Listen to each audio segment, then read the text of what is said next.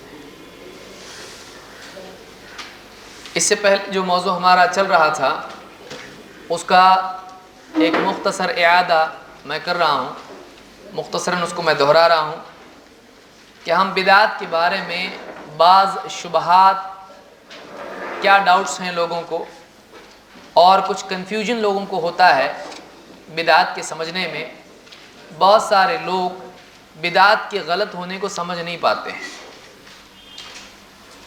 اس کی ایک بہت بڑی وجہ یہ ہوتی ہے کہ بدعات میں اکثر اوقات صحیح چیزوں کو منمانی ترتیب سے جمع کر دیا جاتا ہے، کبھی جائز چیزوں کو، کبھی نیکیوں کو منمانی ترتیب سے جمع کر لیا جاتا ہے۔ ایک عمل یہاں سے لیا، جیسے میں نے بتایا تھا سورۃ الفاتحہ ہے، سورۃ الفاتحہ کا پڑھنا نیکی ہے یا نہیں ہے؟ نیکی ہے، فرض ہے، واجب ہے۔ بیٹھے بیٹھے کوئی آدمی سورۃ فاتحہ پڑھنا چاہتا ہے، کیا ہے؟ ثواب ملے گا، اس کو ملے گا۔ اور جلیبی کھانا چاہتا ہے، ثواب ملے گا، مباح ہے، اس کے لیے جائز ہے۔ تو اب ایک مباح چیز ہے اور ایک مستحب چیز ہے۔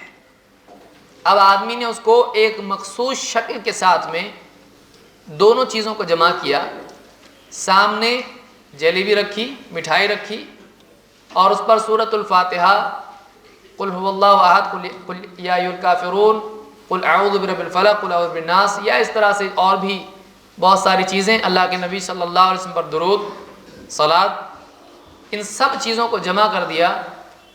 تو اس کی سمجھ میں یہ نہیں آتا ہے کہ اتنی ساری نیکیاں جمع کرنے سے گناہ کیسے ہو جاتا ہے۔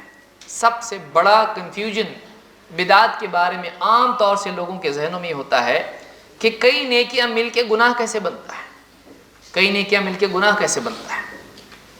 تو ہمارے لیے یہ ایک بہت بڑا یعنی مشکل مرحلہ ہوتا ہے کہ اس کو بتائیں کہ جو تو کر رہا ہے وہ غلط ہے، کیونکہ جیسے ہی آپ کہتے ہو فاتحہ دینا غلط ہے، فوراً اس کے ذہن میں آتا ہے کہ یہ کہہ رہا ہے قرآن پڑھنا غلط ہے۔ تو سننے والے کو یہ سمجھانا ضروری ہے سب سے پہلے کہ دین میں اعمال کی ترتیب اور ان کی حیت، ان کا ڈھانچہ جوں کا توں برقرار رکھنا ضروری ہے۔ مثال کے طور پر، اس میں کئی مثالیں بھی ہیں، میں ابتدائی میں بتا رہا ہوں تاکہ تسلسل باقی رہے بات کا۔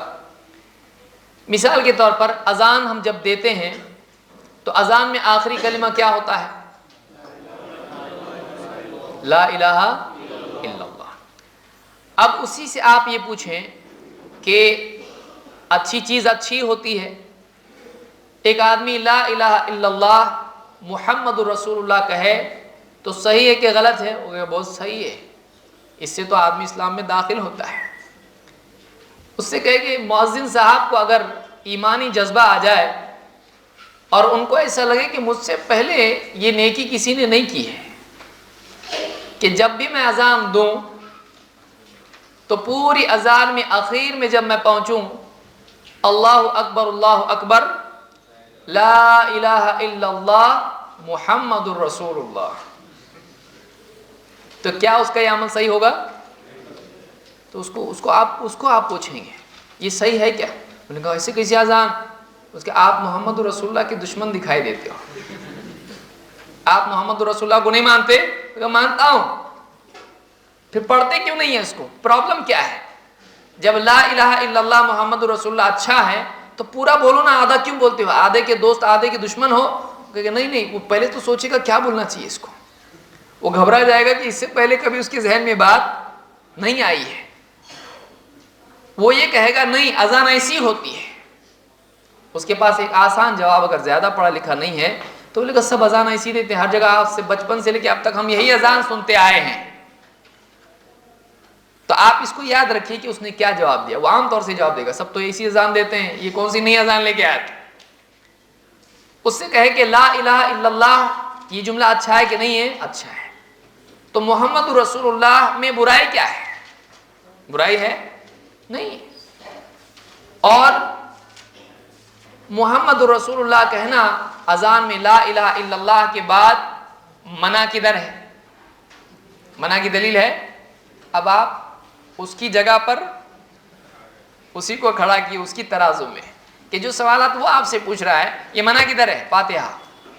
آپ نے اس کو دوسرے اینگل سے پکڑ لیا اور آپ اس کو پوچھ رہے ہو کہ اذان میں لا الہ الا اللہ کے بعد محمد رسول اللہ منع ہے، منع کی دلیل اس کے پاس ملے گی نہیں، کیونکہ روایت میں ہے کہ حضرت بلال کی اذان کے آخری کلمات اللہ اکبر اللہ اکبر لا الہ الا اللہ اتنی تھی۔ لیکن یہ منع ہے ایسا کہیں نہیں ہے، یہ منع ایسا ہے، منع کی کوئی دلیل نہیں ہے۔ لیکن وہ کہے گا کہ نہیں سب اذان ایسی دیتے ہیں اور ہم بچپن سے ایسی اذان اور ہمارے علاقے میں ایسی اذان ہوتی ہے۔ ہم یہ کہیں گے کہ تمہارے نزدیک اگر تمہارا معاشرہ دلیل ہے کہ تمہارے معاشرے میں ایسی ہی اذان ہوتی ہے اور محمد رسول اللہ اگرچہ اچھا جملہ ہے اذان میں اس کا اضافہ کر سکتے ہیں نہیں، اس کا ڈھانچہ تمہارے سماج کی وجہ سے باقی رکھ سکتے ہیں، تو یہ بتاؤ ایک اچھی چیز نبی صلی اللہ علیہ وسلم کے زمانے کا جو معاشرہ تھا اس میں جیسی ہوتی تھی ویسی باقی رکھنا زیادہ ضروری ہے کہ نہیں؟ یعنی ہمارا سماج ایک چیز کر رہا ہے وہ دلیل ہو جاتا ہے، اور ایک چیز اللہ کے نبی صلی اللہ علیہ وسلم کے زمانے میں ہوتی تھی اس معاشرے میں ہوتی تھی وہ دلیل نہیں ہے۔ اس سے بدل سکتے ہیں، یہاں کے سماج سے کچھ بدل سکتے ہیں نہیں، تو وہاں کے سماج سے بدل سکتے آپ، وہاں جو چلتا تھا وہاں ایسی اذان ہوتی تھی، تو اس کو یہ سمجھایا جا سکتا ہے کہ دین میں اضافہ اگرچہ صحیح چیز سے ہو کر سکتے ہیں نہیں کر سکتے ہیں۔ مثلا ایک آدمی نماز پڑھ رہا ہے، نماز پڑھنے کے بعد جب امام صاحب جماعت میں سلام پھیرتے ہیں تو کیسا سب لوگ کیسا کرتے ہیں؟ ہر آدمی کیا کہتا ہے؟ مقتدی کیسے سلام پھیرتے ہیں؟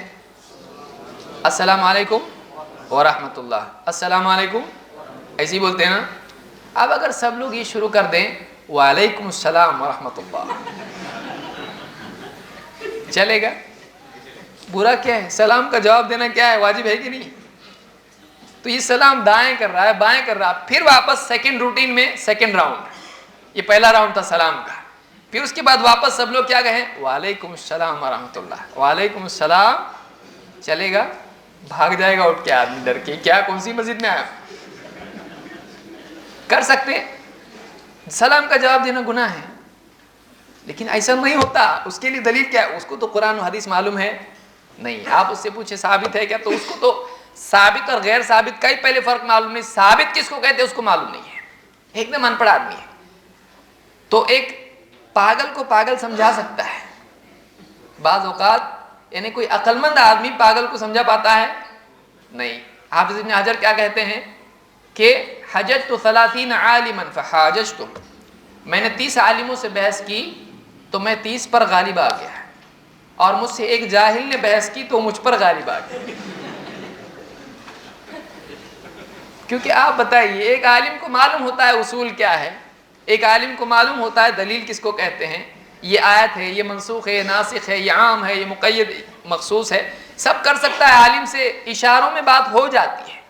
لیکن ایک جاہل کو آپ کہیں تو وہ ہر چیز میں بحث کرتا ہے، چاہے کتنی ہی متفق علیہ بات ہو، لیکن اس کے نزدیک وہ متفق علیہ نہیں ہے، وہ اب تک کہ اس نے اپنا سینکشن اب تک کہ نہیں کیا ہے اس کو، چاہے ساری دنیا کے عالم مانتے ہو اس کو، لیکن اس کی ڈکشنری میں وہ چیز ابھی تک آئی نہیں ہے، تو وہ اس کا مخالف بن جاتا ہے۔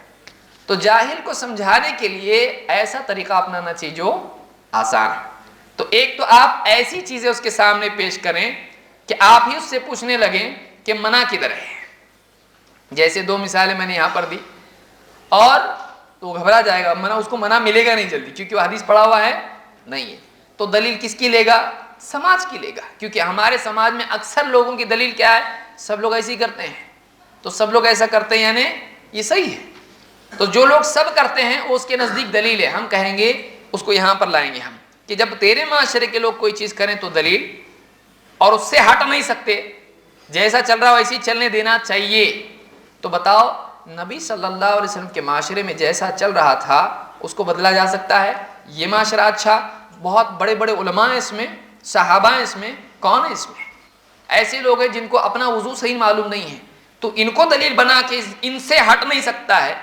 اور ہم کہہ رہے ہیں کہ نبی صلی اللہ علیہ وسلم کے معاشرے سے ہٹنا نہیں چاہیے. کون سا معاشرہ اچھا ہے؟ وہ اچھا ہے کہ یہ اچھا ہے؟ یہ جاہلوں کا معاشرہ جن کو اپنا دین معلوم نہیں ہے, ان سے تو ہٹنے کے لیے تیار نہیں ہے. اور ہم کہہ رہے ہیں نبی کے طریقے سے مت ہٹو, تو وہاں ہٹنے کے لیے تیار, بولتا ہے منع کدھر ہے, بولتا ہے اس میں برا کیا ہے. تو یہی چیزیں پھر اب کرنا تو بھی شروع کرے گا, وہ کہے گا نہیں, سمجھ میں آ جائے گا اس کے. اکثر لوگوں کی سمجھ میں ایسا آتا ہے. ڈائریکٹ آپ کہیں قرآن میں قال اللہ تعالی قال النبی صلی اللہ علیہ وسلم, کچھ اثر اس کے اوپر نہیں ہوتا ہے. کیوں؟ اس کو اس کی مولوی نے کیا سکھایا ہے؟ یہ اپنی طرف سے حدیثیں بنا بنا کے لاتے ہیں, یہ کتابیں اپنی طرف سے بناتے ہیں. اپنی ساری کتابیں کہاں ہیں؟ مصر میں ہیں. ان کی کتابیں کہاں ہوتی ساری؟ اصلی کتابیں سب, اصلی بخاری, اصلی مسلم, اصلی ابو داؤد, اصلی سب اس طرح کی. تو بہت سارے لوگ آپ دلیل بھی اس کے سامنے پیش کریں, ایک دم جاہل قسم کے لوگ, ان کے ذہن میں ہوتا ہے کہ یہ اپنی طرف سے بیان کرتے ہیں, ان کی کتابیں بھروسے کے لائق نہیں ہیں. تو بعض اوقات آپ کا دلیل دینا بھی اس کے لیے واقعی مفید نہیں ہوتا ہے, اس لیے کہ وہ آپ پہ بھروسہ نہیں کرتا ہے, آپ کی بات پہ بھی بھروسہ نہیں کرے گا. آپ کو اس کو سوچنے پہ مجبور کرنا ہے کہ واقعی جو تیرا اپنا پیمانہ ہے, تو اپنے پیمانے میں بھی فیل ہوتا ہے, تیرے اپنے کرائٹیریا میں بھی تو فیل ہوتا ہے. تو یہ بدعت کے بارے میں منع کہاں ہے کے بارے میں ہم کو اس طرح سے بولنے آنا چاہیے. دوسرا پوائنٹ ہم نے دیکھا تھا کہ ہر بدعت گمراہی نہیں سوائے اس کے جو دین کے خلاف ہو. جیسے بعض لوگ کہتے ہیں دین کو نقصان اگر کسی چیز سے پہنچتا ہو, یہ پیج نمبر 93 پہ ہے, دین کو نقصان اگر پہنچتا ہو کسی چیز سے تو وہ بدعت کیا ہے؟ بری, اور دین کو فائدہ ہوتا ہے تو وہ چیز اچھی. تو اب یہ دو مثالیں میں نے جو دی ہیں, اس میں دین کو کچھ نقصان پہنچ رہا ہے, وعلیکم السلام سے نقصان ہو رہا دین کا, مسجد کے ستون ہل رہے ہیں, اس سے کچھ بھی نہیں. اور اسی طرح سے آپ اذان میں اگر اضافہ کر دیتے ہو, یا چلیے عید کے دن ایک اذان دے دیتے ہیں صبح میں عید کی نماز کے لیے, چلے گا عید کے دن. اور سوچے روزانہ فجر میں کوئی آتا تو ہے نہیں, بس مؤذن صاحب ہوتے ہیں, امام صاحب ہوتے ہیں, اور 4 امام پیچھے, گنتی کے لوگ ہوتے ہیں جن کو دوسرا کچھ کام نہیں ہوتا, رات بھر نیند نہیں آتی, جلدی سے اٹھ جاتے ہیں. یہی لوگ مسجد میں ہوتے ہیں جن کو مسجد کو وقف کر دیا گیا ہوتا گویا کہ. اور بڑے خوش قسمت لوگ ہیں یہ جو واقعی مسجد میں برابر فجر کی نماز میں آتے ہیں. ہم سب کو توفیق عطا فرمائے. اب ایسے لوگ ہیں, اب عید کی نماز کے لیے کتنی بھیڑ ہوتی ہے, کئی علاقوں میں کتنی جماعتیں بنانی پڑتی ہیں؟ 2. اور آدمی پوچھتا ہے دوسری جماعت کب ہے؟ کیوں؟ پہلی جماعت پہ تو نہانے دھونے گڈو مڈو سب کو نہلانے میں وقت جانے والا ہے, گھی دودھ یہ وہ سویاں لانا ہے, اس کو پورا وہ ٹینشن ہوتا ہے, اور دوسری جماعت میں اس کو پہنچنا ہے. تو اب اگر عید کی نماز میں اذان ہوتی ہے, کیوں نہیں ہوتی ہے؟ برا کیا ہے اس کے اندر؟ سوال یہ ہے, اس سے یہ پوچھنا ہے آپ کو کہ عید کی نماز نہیں, فجر کی نماز اس میں کوئی آ رہا نہیں, ظہر میں بھی پھر اذان ہے, اور بیچ میں جو عید کی نماز ہے اس کا قصور کیا ہے جس میں اتنے لوگ آتے ہیں, اور خصوصاً اس میں ٹائم ٹیبل لوگوں کو معلوم نہیں ہوتا ہے. ڈیلی نمازیں جو ہوتی ہے اس میں سب کو وقت معلوم ہوتا ہے کہ نہیں ہوتا ہے؟ معلوم ہوتا ہے. ظہر کی نماز 9 بجے ہوتی ہے, فجر کی نماز کا یہی ٹائم ہے, لیکن عید کی نماز کا ٹائم اکثر لوگوں کو, کیونکہ وہ طے کیا جاتا ہے ٹرسٹیان کی طرف سے, اور ایک ہی بار ہونے والا ایونٹ ہے وہ سال میں, ایک عید الفطر اور دوسرے عید الاضحیٰ. اب اس میں ٹائم معلوم نہیں ہوتا ہے, تو کیوں نہ اذان دی جائے اس کے لیے؟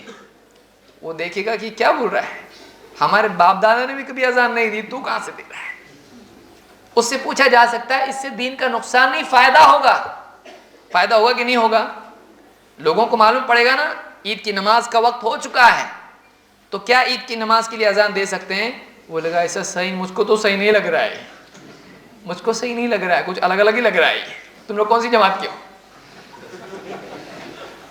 تو اب ایک بدعت میں مبتلا آدمی بھی ڈرنے لگتا ہے دین کی حفاظت کے احساس سے. کیوں؟ اس لیے کہ اس کے اپنے معاشرے میں یہ ہوتا ہے نہیں ہوتا ہے. تو اس کے نزدیک پیمانہ کیا ہے؟ قرآن و سنت ہے؟ نہیں. اس کے نزدیک پیمانہ اس کا اپنا معاشرہ ہے. آپ اس کے اپنے معاشرے میں ہونے والے عمل سے اس کے لیے استدلال کرو گے، اس کے لیے بہت آسان ہوگا سمجھنا. آپ بتاؤ گے اس میں پرابلم کیا ہے، کتنا اچھا کام ہے یہ، اذان بری ہے، اذان کا دشمن دکھتا ہے تو شیطان بھاگتا ہے اذان سے، تو کہیں شیطان کا آدمی تو نہیں ہے. میں اذان کی بات کر رہا ہوں تو کہتا اذان نہیں دینا چاہیے. بولا ایسا ہوتا نہیں ہے، اب تک کبھی ہوا نہیں ایسا، اس میں دین کا نقصان ہے. اچھا چلو کہیں بتایا حدیث میں کہ اذان دینا اتنے دن منع ہے کہیں ایسا بھی نہیں ہے. بولے کہ بس ایسا نہیں ہوتا ہے، ختم. کیونکہ پہلے سے یہ نہیں ہوتا ہے، آج بھی اس کو یہی آپ نے پکڑنا ہے کہ بس اللہ کے نبی صلی اللہ علیہ وسلم جو کیا وہ کرنا ہے، جو نہیں کیا وہ نہیں کرنا. اسی کا نام دین ہے، اسی کا نام دین ہے. یہ آسانی سے آدمی سمجھ جائے گا. تو دوسری بات ہم نے دیکھی کہ جو دین کے خلاف ہو، کیا صرف اتنا غلط ہے؟ اذان دین کے خلاف ہے؟ صبح میں اچھا، دوپہر میں اچھا، بیچ میں خلاف؟ دین کے خلاف ہے اذان؟ نہیں. لیکن اذان عید کے لیے دینا کیا ہے؟ دین کے اس دین کے خلاف ہے جس پر اللہ کے نبی صلی اللہ علیہ وسلم اور صحابہ کے معاشرے کی بنیاد رکھی گئی تھی. آپ نے ایسا نہیں کیا تو نہیں کرنا ہے. جو نبی صلی اللہ علیہ وسلم نے کیا کرنا ہے، اور جو آپ نے موقع ہونے کے باوجود ترک کیا وہ نہیں کرنا ہے. موقع ہونے کی قید آپ یاد رکھیں گے. موقع تھا آپ کو، اذان دینا پرابلم تھا کوئی؟ اذان دے سکتے تھے لیکن نہیں دی. تو جو آپ نے موقع ہونے کے باوجود نہیں کیا وہ کیا ہے؟ وہ نہیں کرنا ہے. یہ بدعت ہو جاتا ہے اگر کرتے ہیں تو. نمبر 3، عقل کی بنیاد پر اچھا کسی کو بول سکتے ہیں. کوئی آدمی کہے کتنا اچھا ہے کہ ایک آدمی مر گیا، اب اس کے ہمدرد مسجد میں جمع ہوئے، مٹھائی لائی گئی، قرآن لایا گیا، لوگ جمع ہوئے، پنکھا بھی چالو ہے، مسجد میں نور روشنی بھی ہے، اور سب بیٹھ کے قرآن پڑھ رہے ہیں. اس کے بعد میں دعا کی جا رہی ہے، اس کے لیے ایصال ثواب کیا جا رہا ہے، اور اس کے بعد میں مٹھائی بھی مل رہی ہے. تو اس میں غلط کیا ہے؟ کتنا اچھا ہے یہ، ہم کو کتنا اچھا سکون لگتا ہے. شب برات آئی، شب معراج آئی، یا فلانی رات آئی، اس کے اندر کی عبادت کرنا کتنا اچھا لگتا ہے. سب جمع ہوتے، امام صاحب کا بیان ہوتا ہے، اس کے بعد اخروٹ اور کیا کچھ نہیں بٹتا ہے، روٹ بٹتے ہیں، وہ کھانا، پھر قبرستان جانا، کتنا اچھا اسپریچول لگتا ہے، ایک دم روحانیت پیدا ہوتی ہے اندر. تو اب اچھا لگنا دلیل ہے. آپ نے دیکھا یہ جو دلیل ہم نے ذکر کی 3 صحابہ کی، وہ اللہ کے نبی صلی اللہ علیہ وسلم کے گھر پر گئے، پوچھا وہاں پہ، تو آپ کی عبادت کے بعد انہوں نے سوچا ہم کو زیادہ کرنا پڑے گا، کیونکہ ہم کیسے ہیں، ہمارا مرتبہ بہت کم ہے، ہم کو زیادہ مجاہدے کی ضرورت ہے. تو انہوں نے نبی سے زیادہ کرنے کا جذبہ پیدا اپنے اندر کیا، کیونکہ نبی کو ضرورت نہیں ہے. اللہ کے نبی صلی اللہ علیہ وسلم کی تو مغفرت ہو چکی ہے، لیکن ہماری نہیں ہوئی، تو ہم کو کیا کرنا پڑے گا؟ تھوڑا اور زیادہ کرنا پڑے گا. کیا اللہ کے نبی صلی اللہ علیہ وسلم نے ان کے اس اچھے جذبے کی بنیاد پر ان کے ارادے کو اچھا کہا؟ آپ نے منع کیا. تو ایک چیز صحابی ہیں لیکن انہوں نے اپنے طور پر ایک چیز کو اچھا سمجھا. کیا یہ ممکن نہیں ہے کہ وہ اللہ کے نبی صلی اللہ علیہ وسلم کے نزدیک اچھا نہ ہو؟ اس کی بہترین مثال آپ کے سامنے ہے کہ انہوں نے اس کو اچھا سمجھا. 3 ہے وہ بھی، انہوں نے اس کو اچھا سمجھا، لیکن آپ صلی اللہ علیہ وسلم نے اس کو اچھا نہیں سمجھا، آپ نے اس سے منع کیا، آپ نے اس کو پسند نہیں کیا. تو معلوم ہوا کہ مجاہدے کی کثرت کسی چیز کو اچھا نہیں بناتی ہے، اس عمل کا سنت کے مطابق ہونا اس کو اچھا بناتا ہے. یاد رہے گا یہ جملہ؟ کون کہے گا اس کو؟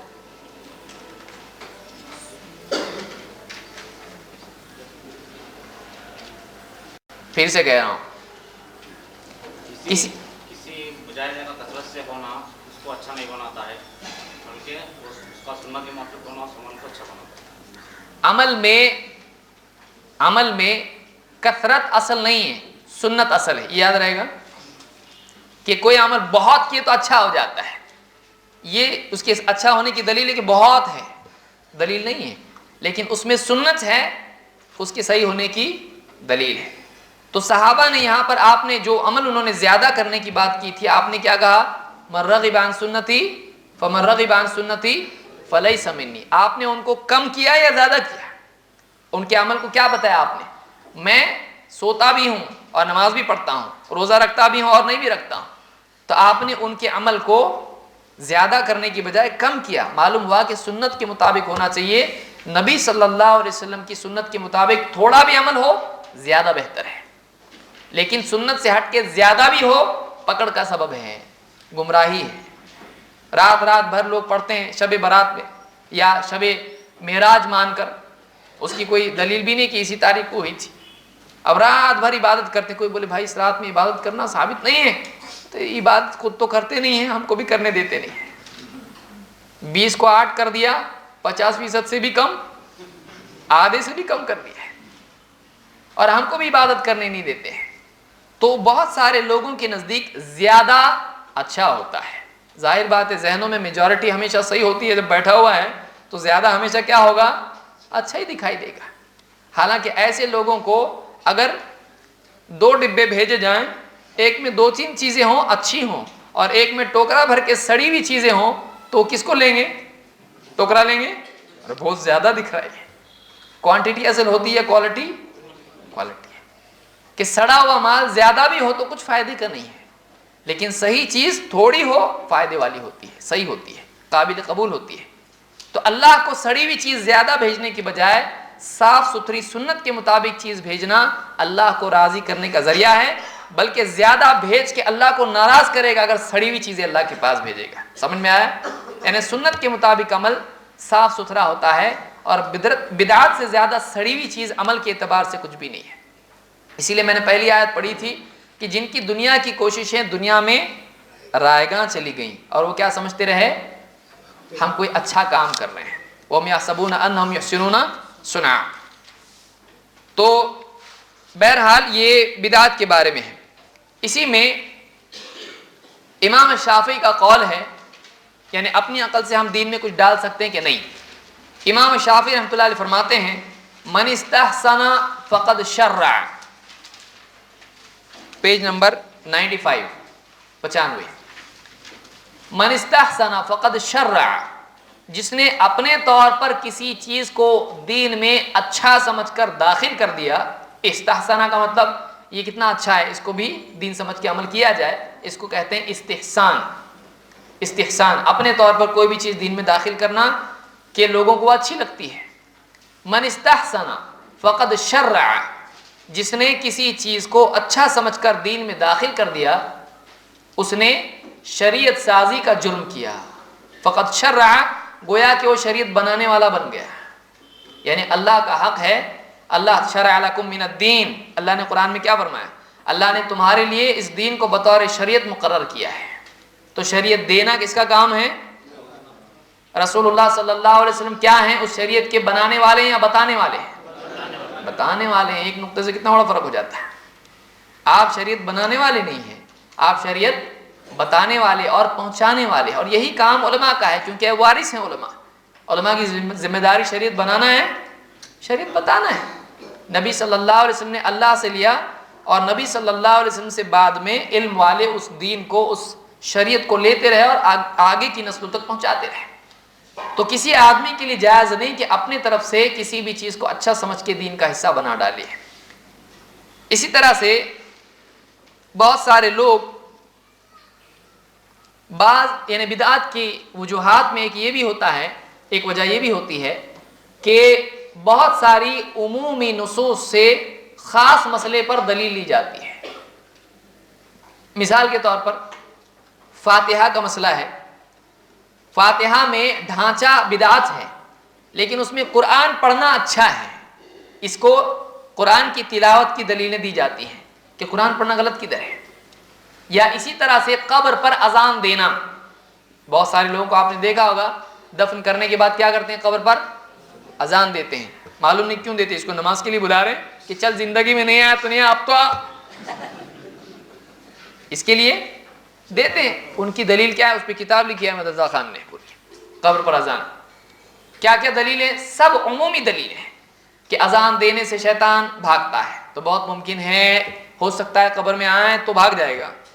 اذان دینے سے, اذان میں ذکر ہے, اذان میں ذکر ہے, اور ذکر سے چیزیں بھی اللہ کی تسبیح کرتی ہیں, گواہ بنتی ہیں, اس کے لیے فائدہ ہوگا, خیر آتی ہے ذکر سے. اللہ کے ذکر سے کیا ہوتا ہے؟ خیر آتی ہے۔ اسی طرح سے اذان میں لا الہ الا اللہ ہے، تو اس کو تلقین کر رہے ہیں اندر کہ اس کو پوچھیں گے من ربک، تو اس کو معلوم پڑے گا۔ سب سے آسان بات یہ تھی کہ اگر اتنا اچھی اذان ہے اور قبر پر اتنی زیادہ اس کی ضرورت ہے، تو جس نبی نے ہم کو پیشاب پاخانے کا طریقہ، وقت، اس کے الفاظ اور سب کچھ سکھایا، کیا وہ یہ نہیں سکھاتے کہ قبر کے اوپر اذان بھی دینا چاہیے؟ کیا آپ صلی اللہ علیہ وسلم کو نہیں معلوم تھا کہ میت کے لیے کیا ہونا چاہیے؟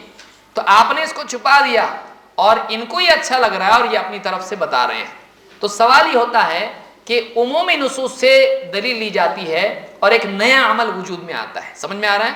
بدعت میں بنیادی ریڑھ کی ہڈی ہے، اس کی خرابی ہے کہ ایسی دلیلیں جو جنرل ہیں، عمومی ہیں، اس کو کسی خاص مسئلے میں فٹ کیا جاتا ہے، اس کو کسی خاص مسئلے میں فٹ کیا جاتا ہے۔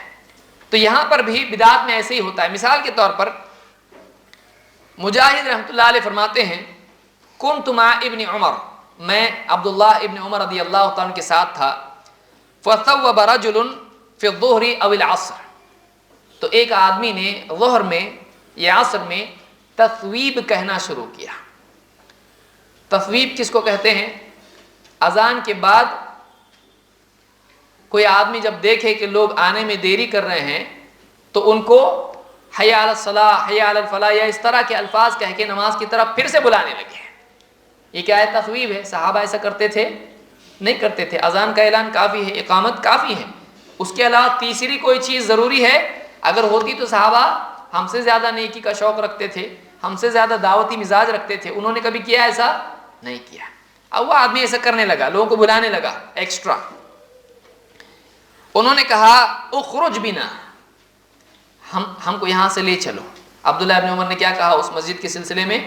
ہم کو یہاں سے باہر لے چلو، فإن هذه بدعة، اس لیے کہ یہ بدعت ہے۔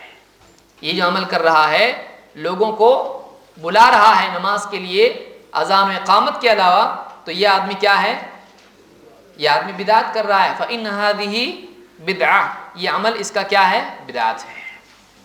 کوئی آدمی یہاں کہہ سکتا ہے قرآن میں اللہ نے فرمایا وَمَنْ أَحْسَنُ قَوْلًا مِّمَّنْ دَعَا إِلَى اللَّهِ وَعَمِلَ صَالِحًا، اس سے بہتر کون ہوگا جو اللہ کی طرف بلائے اور خود بھی نیک عمل کرے۔ تو یہ کس کی طرف بلا رہا ہے؟ نماز کی طرف۔ تو کیا پرابلم ہے اس میں؟ اگر نماز کی طرف بلا رہا ہے تو کوئی آدمی عمومی نصوص سے دلیل لے گا، کہے گا نیکی کی طرف بلانا کیا ہے؟ اس کو ثواب ملتا ہے۔ حدیث میں کیا ہے؟ کوئی آدمی نیکی کی طرف رہبری کرے، نیکی کی دعوت دے، اس کو ثواب ملتا ہے کہ نہیں ملتا ہے؟ اس کو بلانے کا بھی ثواب ملتا ہے اور عمل کرنے والے کے عمل کا بھی ثواب اسی کی طرح ملتا ہے۔ لیکن یہاں پر عبداللہ ابن عمر نے اس کو بدعت کیوں کہا؟ ان ساری دلیلوں کے باوجود کہ وہ عمومی دلیلیں ہیں، لیکن یہ عمل اللہ کے نبی صلی اللہ علیہ وسلم کے زمانے میں نہیں ہوتا تھا کہ الگ سے کسی کو بلایا جائے نماز کے لیے، الگ سے بلایا جائے نماز کے لیے۔ تو اس لیے انہوں نے کیا کہا؟ ہم کو یہاں سے لے چلو، اس لیے کہ یہ عمل کیا ہے؟ بدعت ہے۔ اس کو امام ابو داؤد وغیرہ نے روایت کیا ہے۔ اسی طرح سے جو عمل اللہ کے نبی صلی اللہ علیہ وسلم نے کیا اس کو کرنا چاہیے، اور جو آپ صلی اللہ علیہ وسلم نے موقع ہونے کے باوجود نہیں کیا اس کو نہیں کرنا چاہیے۔ اس کا نہ کرنا دین ہے، اس کا نہ کرنا دین ہے۔ مثال عمر بن خطاب رضی اللہ تعالیٰ عنہ کہتے ہیں، ان کے بارے میں روایت ہے انہ جاء الی الحجر الاسود، وہ حجر اسود کے پاس آئے، فقبلہ، اور اس کو چوما،